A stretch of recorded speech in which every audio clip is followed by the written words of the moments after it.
Welcome to the Lemons and Pineapples podcast. I'm your host, Emma O'Brien, personal development coach, heart math practitioner, dog photographer, and entrepreneur.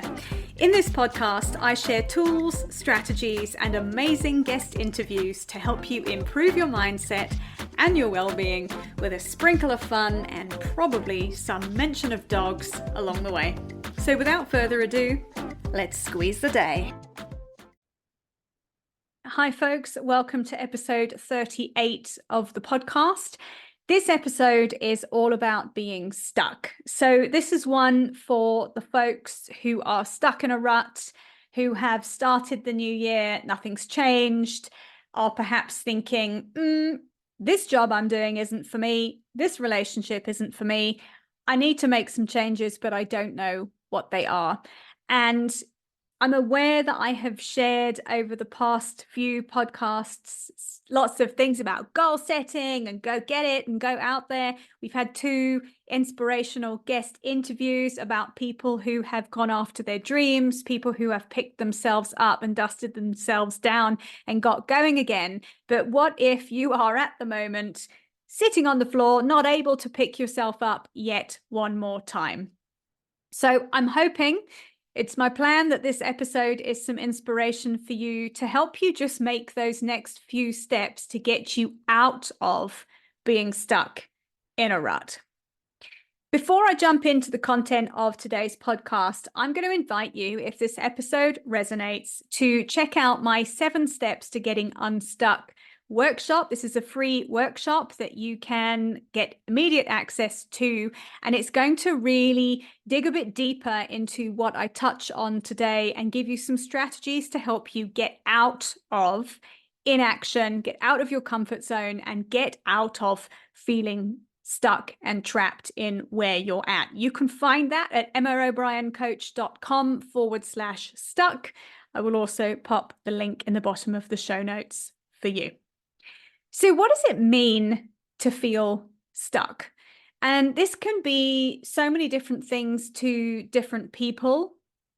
And I'm going to share my own personal experience of being stuck with you, because this is a state I am very familiar with. And it is a state that has, having come out of it, led me down a very interesting path with life. So I'll share a bit more personally about that.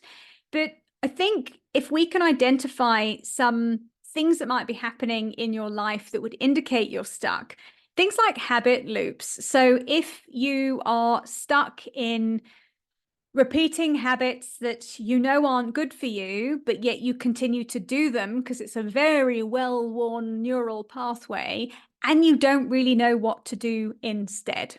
So for me, when I was stuck, I was very, very stuck in my photography business back in 2016.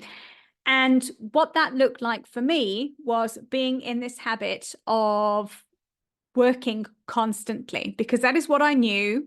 It was very familiar for me. It wasn't serving me in any shape or form because I was exhausted and I wasn't earning any money, even though I was working 7 days a week.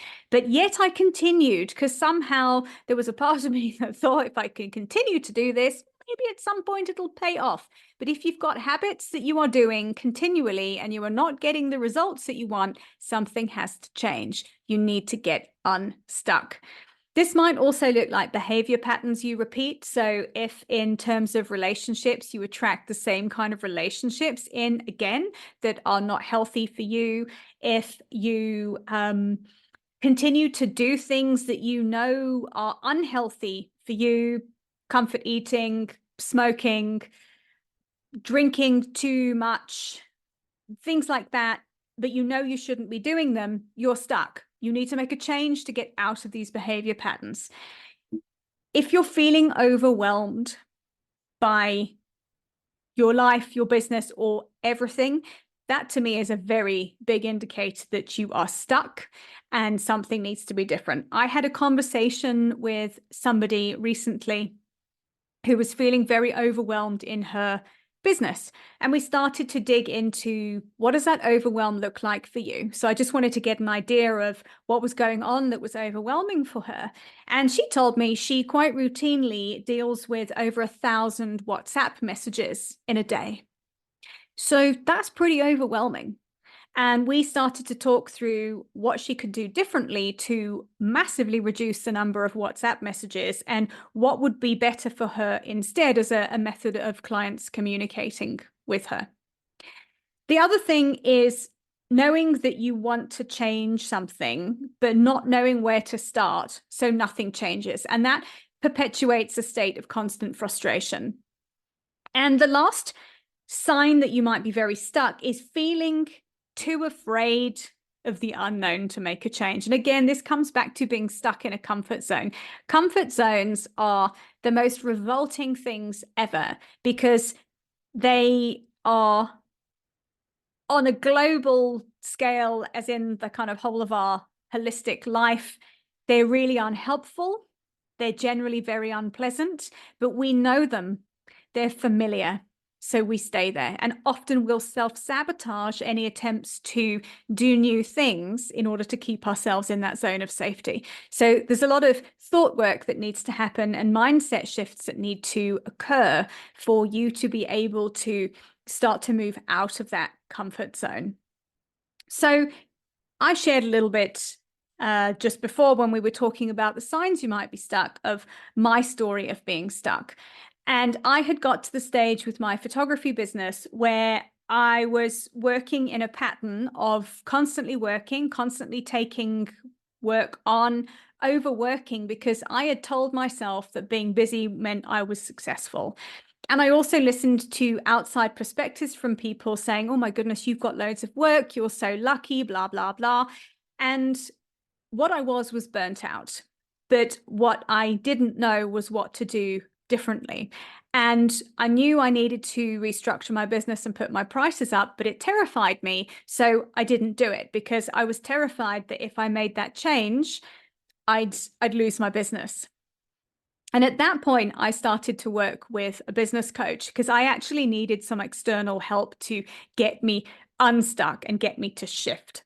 And often having somebody else along the way to be objective and to help idea bounce, to help you reframe things, to help you come up with new strategies, and then to hold you accountable to those new strategies is really very helpful. That is where coaching is super, super powerful. And it's one of the things I really enjoy doing for my clients. And what I did with my business coach was we literally had a look at my business. We had a look at where my time was going.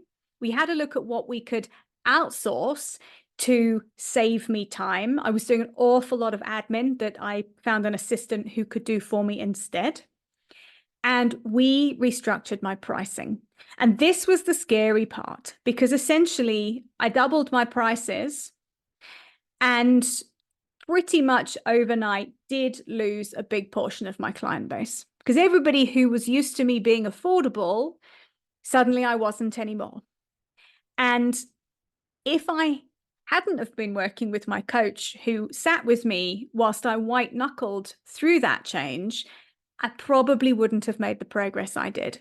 It was a miserable 6 weeks. I had no client bookings for 6 weeks. And she said to me, you need to just sit with this. We were doing a lot of money mindset work, a lot of the circumstances that show up in our lives as a result of the thinking patterns we have. And when we change our thinking, we can change those external results. But changing thinking is a process and it takes time. And she supported me through that. And I kid you not, 6 weeks after I'd changed my pricing, I'd had a lot of people come and say who wanted to book and tell me I was too expensive. And I just sat with that. I sat in the discomfort. I had the coaching support. And 6 weeks later, I had 3 bookings at my new pricing and I was A for away because I had the evidence that it worked for me. But I had to have that support along the way. And I had to make some big changes in order to get some different results coming in. Because I couldn't continue to work at the pace I was because I was physically and emotionally burnt out. And That is the problem with being stuck, is if we don't make the changes, nothing changes. I had a client I was talking to recently who said to me he was also feeling overwhelmed. As I say, overwhelm is a big sign that you are stuck somewhere, because overwhelm is like too many options, don't know what to do, can't pick any of them, don't do anything, procrastinate, feel more overwhelmed, and it becomes this horrible cycle that just keeps going round and round and round. And he was overwhelmed in his work. And we talked through some strategies of, again, we talked through what was overwhelming him. And actually, what was overwhelming him was his perfectionism and needing to serve his clients really well, but not quite being able to because his workload had shifted. And what he needed to be able to do was empower himself to say to people, I can't help you immediately. I'm going to find some information and I'm going to come back to you with that information. But in his mind, having to do that and not knowing the answers on the spot meant he was not doing his job adequately. And he had a fear of disappointing people with that. So we talked through that, and we talked through what shifting that would look like. And I asked him for examples where he had to phone a client back with information, and as to whether he'd had a negative response from that. And the answer was no, he hadn't. He had the evidence there that making those changes would not be a problem. And sometimes we also need to just have a look at, where in life have I made changes and it's actually worked? Can you dial back and almost kind of knock the legs out from under the fear you have of making those changes? So if you are feeling stuck, I'm going to invite you to sit with 4 questions to help you get started, to get out of that rut. Sometimes we just need to take one step in a different direction for different results to start to show up for us, and for us to build our own confidence as we climb out of the hole we can often find ourselves stuck in. So the questions are, what do you really enjoy doing? What lights you up?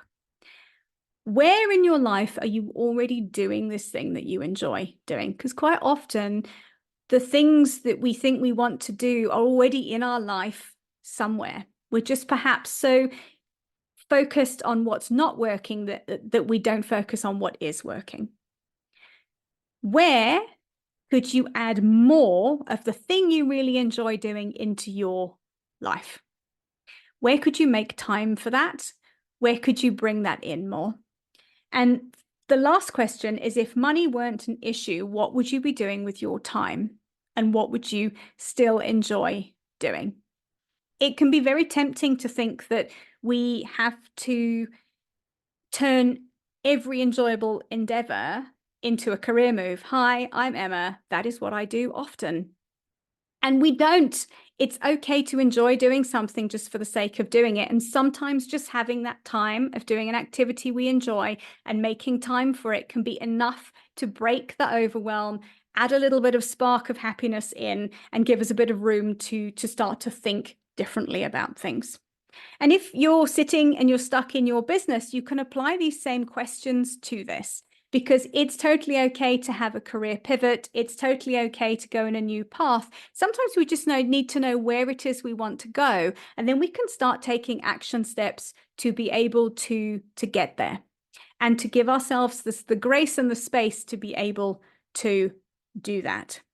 So journaling through these questions is really helpful. It will give you some insight into what small changes you can start to make to help you get unstuck. Progress in life and making change in life is a series of baby steps. It's putting one foot in front of the other, even if it's going vaguely in the direction you think you want to go in. Sometimes if you I love the phrase, leap and the net will appear. And sometimes we just have to start walking on the path for the path to be revealed to us. And that might mean overcoming some fears and just being brave and doing one tiny thing slightly differently for new possibilities to open up for us. And of course, if you need help with this, You know where to find me. Helping people get unstuck is one of my specialties when it comes to coaching. So I'd be very happy to talk to you if that resonates for you. Thank you for being here with me today, folks. I will see you in the next episode. Bye for now. Thank you for listening to today's episode. If you've enjoyed it, please share with your friends and be sure to leave me a 5-star rating and review, especially if you're listening on Apple Podcasts. To find out more about my one-on-one coaching, please visit my website, which is emmaobriencoach.com. And remember, folks, when life gives you lemons, you can always choose another fruit. See you next time.